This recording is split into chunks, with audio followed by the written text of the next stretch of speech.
So I got here and the client says they paid $3,100 to be switched over to WineGuard, to switch over from direct to dish. First thing I noticed when I got up here is a road trip mission, which will do dish and direct. So all you have to do is take that dome off and switch the dip switches over, and you can go from direct to dish. But the client tells me they were sold the switch over for $3,100, so they need to be rewired. So I'm assuming that this was already here and they rewired this. I'm here to replace this because the turret died.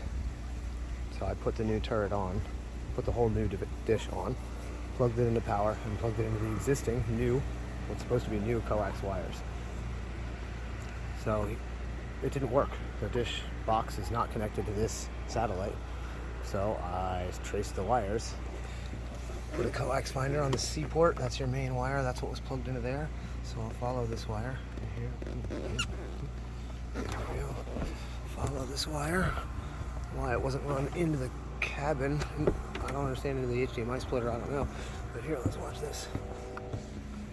Well, it loops around this satellite and then plugs into this satellite. So these satellites are hooked together.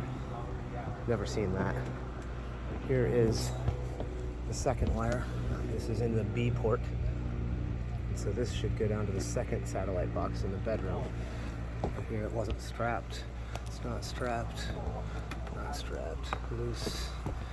Loose. Here it comes. Here it is. Here it is. Let's see. Here. Here. So it does go into the RV, but who knows where.